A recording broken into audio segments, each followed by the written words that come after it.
Welcome to Theory of Pets. I'm a passionate pet owner with a drive to help others like me uncover the truth about the pet industry and what goes on behind the scenes.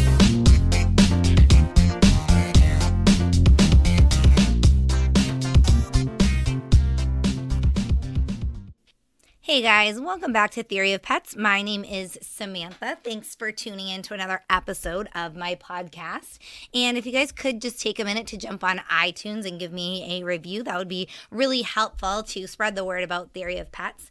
Today, I want to talk about something that is being brought up a lot right now in the pet industry, and that's homemade pet food diets. It's something that some people look at as a little bit controversial. Other people look at as something that doesn't give your pet all the nutrition that they need. And still, there are people out there who think that that's the only way to feed your pet the number one healthiest choice. So which of these theories is correct? As with any pet food, it's going to depend on your dog and his individual needs. For some pets, a commercial diet's absolutely fine. It can give them 100% of the nutrition that they need, and it's actually the best option for the pet owner as well. Take, for example, somebody who works outside the home for many hours a day, and it's just not feasible for them to prepare a homemade diet for their dog. This particular person has a dog that's healthy, of an average age, weight, height, all of that stuff, and a commercial diet is absolutely going to 100% meet their dog's needs. That's definitely something that's doable. It's something that's going to be healthy for the pet. It's going to be the best option for the owner. So a commercial diet in this case is going to be the number one choice. For other dogs, let's say, for example, your dog is in kidney failure. He has renal disease and he's in the late stages of it.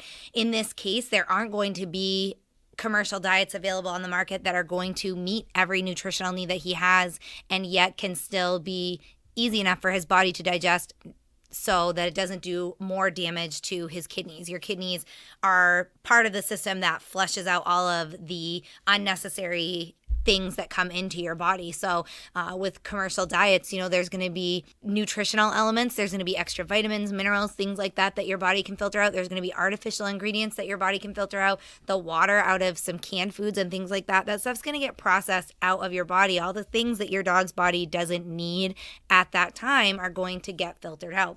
And did you know that as a dog digests protein, there's actually nitrogen left behind from that digestion process, and the kidneys work to filter out the nitrogen. So that's why you'll hear a lot of vets talk, or if you're doing any reading on renal disease in dogs, low protein food is typically recommended. So the other thing that you want to look for is high quality proteins that won't leave behind as much nitrogen, so it's easier on the kidneys. So these kinds of things can be controlled with very easily with a homemade diet. Other conditions, there are heart conditions that can be helped with a homemade diet, liver conditions that can be helped with a homemade diet. There are holistic veterinarians and canine nutritionists that believe that switching your dog's nutrition and going to a homemade diet can do wonders for his entire overall health and well-being. And that could be from just his day-to-day health and his boosting his immune system to, fighting major diseases like cancer. They're not saying that it can cure major diseases like cancer, but they are saying that it can help with the treatment of these diseases. So it's certainly something to look into if it's something that you have the time to do. What I want to talk with you guys about today is who can make a homemade diet for your dog. This is the question that I get from people all the time is, what type of dog can eat a homemade diet? What type of pet owner, is this only a diet that's going to work for a pet owner that's home all the time, that works from home?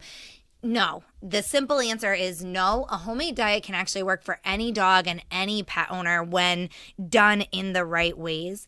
That's the key to homemade dog food. And that's something that, I'm going to get on a soapbox for a minute and just explain how important it is for you as a pet owner to work with a veterinarian or a canine and feline nutritionist before you switch to a homemade diet. It's not something that you just want to wake up one day and say, you know what, I want the healthiest things for my dog, so I'm going to start making homemade food. The issue with this is that every dog, every cat, every animal, every person has different nutritional needs. While some people's body body makes the necessary amount of iron. Some people are anemic. They need to take iron supplements. They need to eat foods rich in iron. It's the same way with our pets. There are cats and dogs that their bodies make enough of every nutrient that they need, every mineral, every vitamin, all of that stuff. They can get it from a commercial diet. It's not an issue. There are some dogs that can't. There are some cats that can't. There are some animals whose body produces too much of these things. So you really need to work with a trained specialist, not just anybody that says that they know about the canine or feline body, not just every veterinarian. Not every veterinarian is trained in nutrition. So you really need to, it's key to work with somebody that's trained in nutrition. They're going to look at your pet. They're going to look at his size, and that is going to factor in things like his breed, his weight, his height, certain other things about their body are going to be taken into consideration too. Overall health condition, if your dog has certain health conditions, if he seems to be relatively healthy, they're going to be looking at all of these different factors and helping you decide what the best homemade diet for your dog is going to be. And they'll help you create some recipes, which is what everybody's looking for. But the major thing that they're going to help you do is figure out how much of each necessary dietary requirement that your dog needs. So how many grams of protein does your dog need to eat in a day? How many carbs should your dog be eating in a day? Certain nutrients that are absolutely vital to a dog's health and well-being, things like calcium. Is your dog getting enough calcium, getting enough fiber?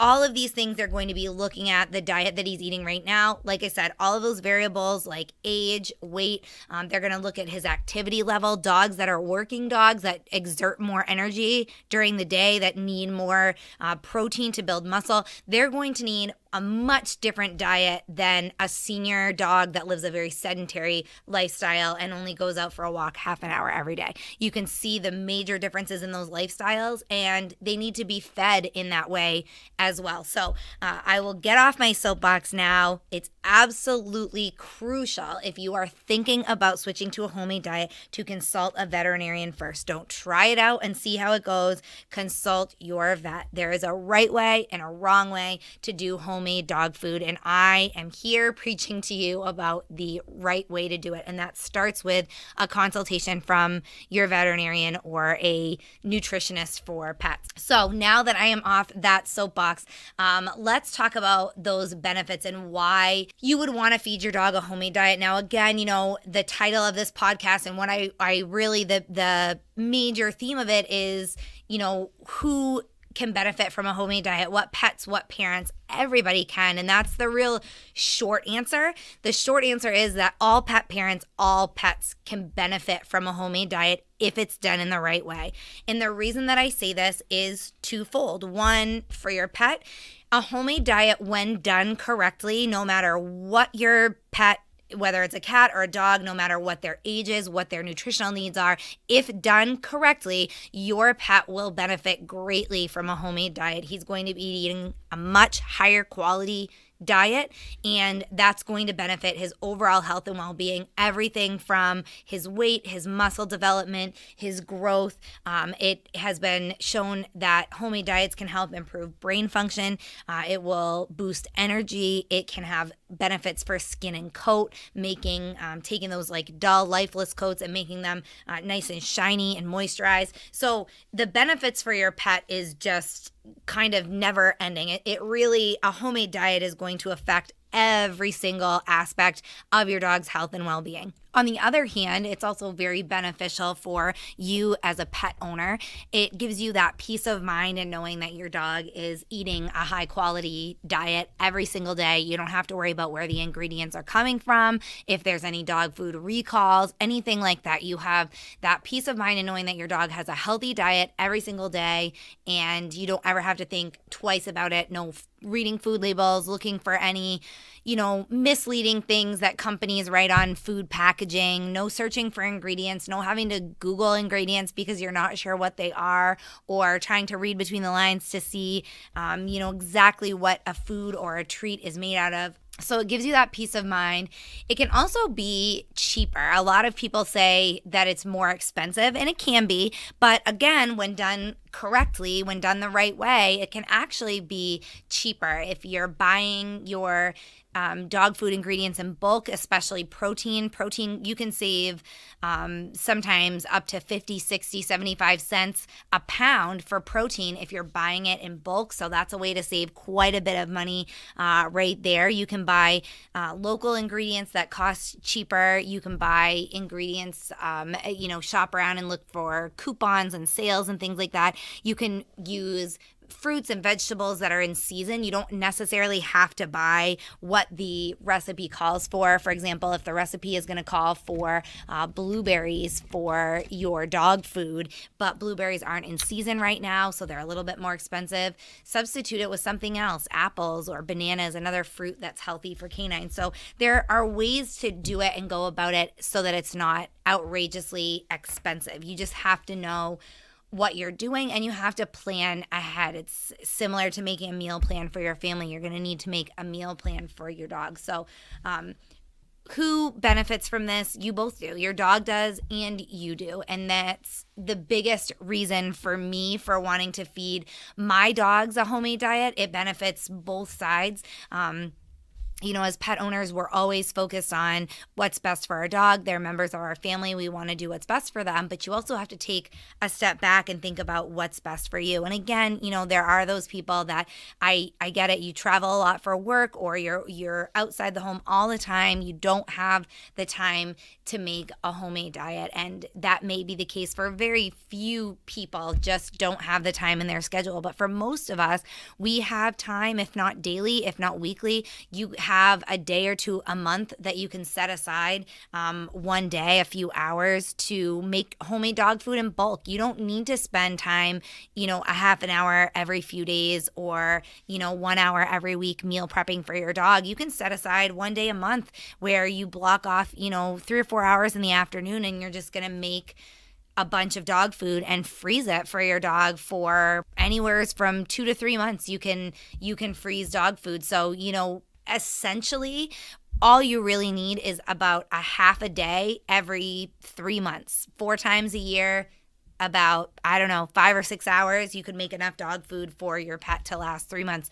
And again, if you plan ahead, if you do it properly, you can portion the food so that it's already portioned in whatever, Ziploc bags, some kind of an airtight container.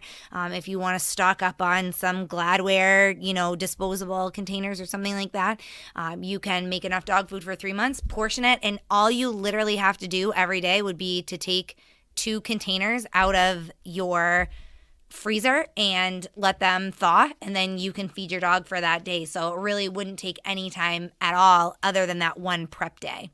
Another benefit for both pets and pet owners, and this kind of goes hand in hand with the what I was talking about when I was saying that you get that peace of mind from knowing the ingredients and things like that. Commercial pet food is actually very loosely regulated. There aren't a lot of strict guidelines, and the guidelines that are there are very broad. So there are a lot of loopholes in the pet food industry that a lot of pet owners don't know about.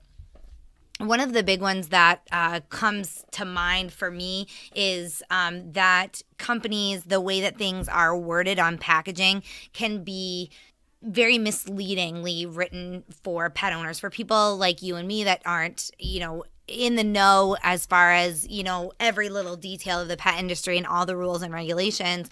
It can be very misleading to look at dog food packaging. One of the best examples of this is when a label states that it is vet recommended. Now, the AAFCO is the leading controlling group for what can be on pet food labels, and that's the Association of American Feed Control Officials, AAFCO, and they have made a rule, I guess you could call it, that states that a personal or commercial endorsement is permitted on a pet food or some kind of a specialty pet food label as long as the endorsement is not false or misleading. So if the endorsement says vet recommended, what does that mean? How do you tell if it's false or misleading? Now, what they have determined is that in order to be a fact and be able to be put on the label. It needs to be statistically sound survey of veterinarians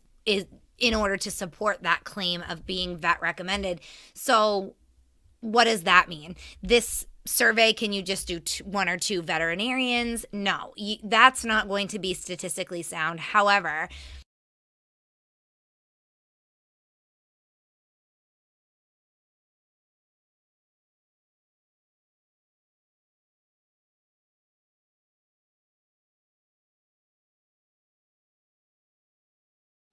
it could be 50 veterinarians, it could be 100 veterinarians. You don't know how many veterinarians it is. You don't know which veterinarians they're asking. Are they asking veterinarians that are all associated with the company? Every person that works for the company works with a veterinarian for their dogs. Is that the ones that they're asking? What is the actual credibility of this survey? There's no rules and regulations on that. So how do you know what the survey questions were? If you just simply ask, does this pet food offer complete and balanced nutrition, or would you recommend this as a dog food that offers complete and balanced nutrition?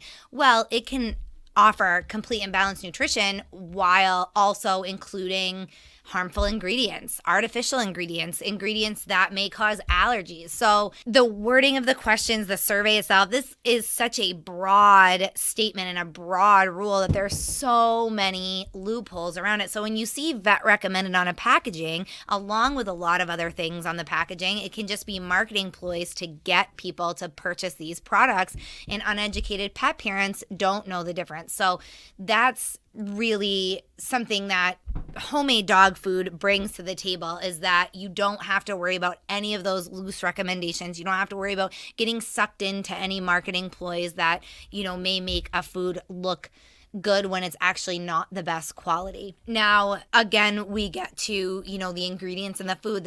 I keep coming back to that. And it's the biggest advantage, I think, to homemade dog food for a number of reasons. And another one of those reasons is that it's going to be human grade. Products can say, again, with that false marketing, they can say that it's made with human grade ingredients. Well, let's take, for example, beef. Okay, so they've got a bunch of ground beef that was for human consumption and it's gone bad, it's spoiled. So now they've passed it down to a pet food manufacturer. So that food at one point was human grade food. However, at the time that it was used to make dog food, it had expired past the point of being okay for human consumption. So it is, yes, being made with human grade food, but it's not up to the standards that it would be served to a human. So a lot of pet parents jump on that human grade food bandwagon. Well, if I can eat it, my dog can eat it. Well, that's not always the case. And again, it comes down to that misleading advertising.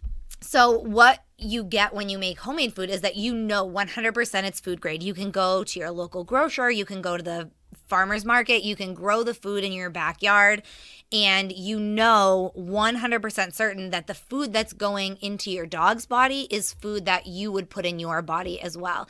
Another great benefit of homemade dog food, and this is for both humans and pets again, is that you can get rid of any ingredients that have adverse effects on your dog. So whether it's something that like grains that are causing allergies, whether it's certain protein sources that cause an upset stomach or diarrhea, you can get rid of those things. So you can give your dog or your cat the food that best meets their needs and also the food that's best for their body. So you don't have to worry about, let's say, for example, that your dog's allergic to wheat. So you don't have to worry about finding a commercial food that's wheat free. You don't have to worry about finding a food that's made with chicken instead of beef, or purchasing food that's made with venison or bison instead of some of the more common proteins that maybe your dog has a hard time processing. So that's another great benefit. It's beneficial to your dog. It's beneficial for you. Again, this ties back into the money issue. This is going to save you money in the long run. If you're not having to treat your dog for allergies, if you're not having to go to the vet for any kind of food allergies or food issues, gastrointestinal upset, that's going to save you money in the long run as well. So there are some huge benefits to homemade dog food for both the pets and the owners, and not just homemade dog food, but homemade cat food as well, homemade food for your pets. I think it's talked about a lot specifically with dogs, but it can be a real benefit for cats as well. I love it personally for all of the reasons that I've listed for you today, but my number one reason for listing it is that I know that we work with our holistic veterinarian, and we've come up with a combination of different recipes that our dogs love and that provide the balanced nutrition that they need. So I know my dogs are getting fresh, healthy food. I know they're getting the balanced nutrition that they need. I never have to worry when I'm scrolling through social media or I'm watching the news and up pops another dog food recall. I don't have to worry about, is that the parent company that my dog's food is made from? Is this something, these ingredients that are coming from China or other countries that aren't healthy ingredients, they're poisoning our pets? Is this stuff in my dog food? I never have to worry about that. Since switching to homemade dog food, I've had 100% peace of mind always. I put the ingredients in that my girls need. I put the ingredients in that my girls like. So they're getting something that they enjoy, something that's healthy for them. Another great thing about homemade dog food is that it's really easy to add supplements into the recipes. So I'm not fighting with our Labrador Retriever, who I give a glucosamine and chondroitin supplement to, and I always have since she was a puppy. Hip and joint issues are very common in Labradors, so we've been very proactive about that. Our vet recommended that from a young age, and we started doing that, trying to give her pills all the time. I always had to give her extra calories and extra snacks. I'd always have to wrap it in cheese, put it in peanut butter, put it in a treat pocket, something like that. It's so easy to buy supplements in powder form and add them to homemade dog food. The homemade dog food kibble is enticing, and it certainly has an aroma, but homemade dog food is so much more enticing and has so much more of an aroma, a stronger aroma, that your dog's much less apt to notice added supplements or whatever you're putting in the food, medicine, medication, whatever it might be, it's much easier. So there are just so many benefits of homemade food. These are some of the ones that I personally like and the reasons that I personally feed my dogs. If you guys feed homemade food, if you have any pros and cons, if you've fed the diet and you're not comfortable feeding it to your dog anymore, let me know. I'd love to hear from you. You can jump on theoryofpets.com, leave your comments. Either you can leave a voice recorded comment that I may use on a future podcast, or you could also just type out your comment and leave it there. If you have any questions, you can leave it there and I'd be happy to answer those as well. I'd love to hear the feedback from you guys. Obviously, I work in the pet industry, so I hear from pet owners all the time. I hear positive things about homemade food all the time. The two biggest drawbacks, and I address both of these in this episode, are the cost and the time, that it's time consuming. But again, if done right, you really can get away from both of those drawbacks and just reap the benefits of a homemade diet for your dog. So again, if you've had a great experience, if you've had a negative experience, I want to hear about it. Jump on theoryofpets.com. Thanks so much for listening, guys. And again, if you can get onto iTunes and just leave me a quick review, that really helps me to get the word out there about Theory of Pets, and it helps me bring in the experts. If you're familiar with the podcast, you know that I speak with veterinarians and experts, CEOs from companies, people in the pet industry that can answer all of our burning questions. So help me out with that, and I will see you guys back next time. Next time that I come to you with a podcast, I'm actually going to be talking about some of the myths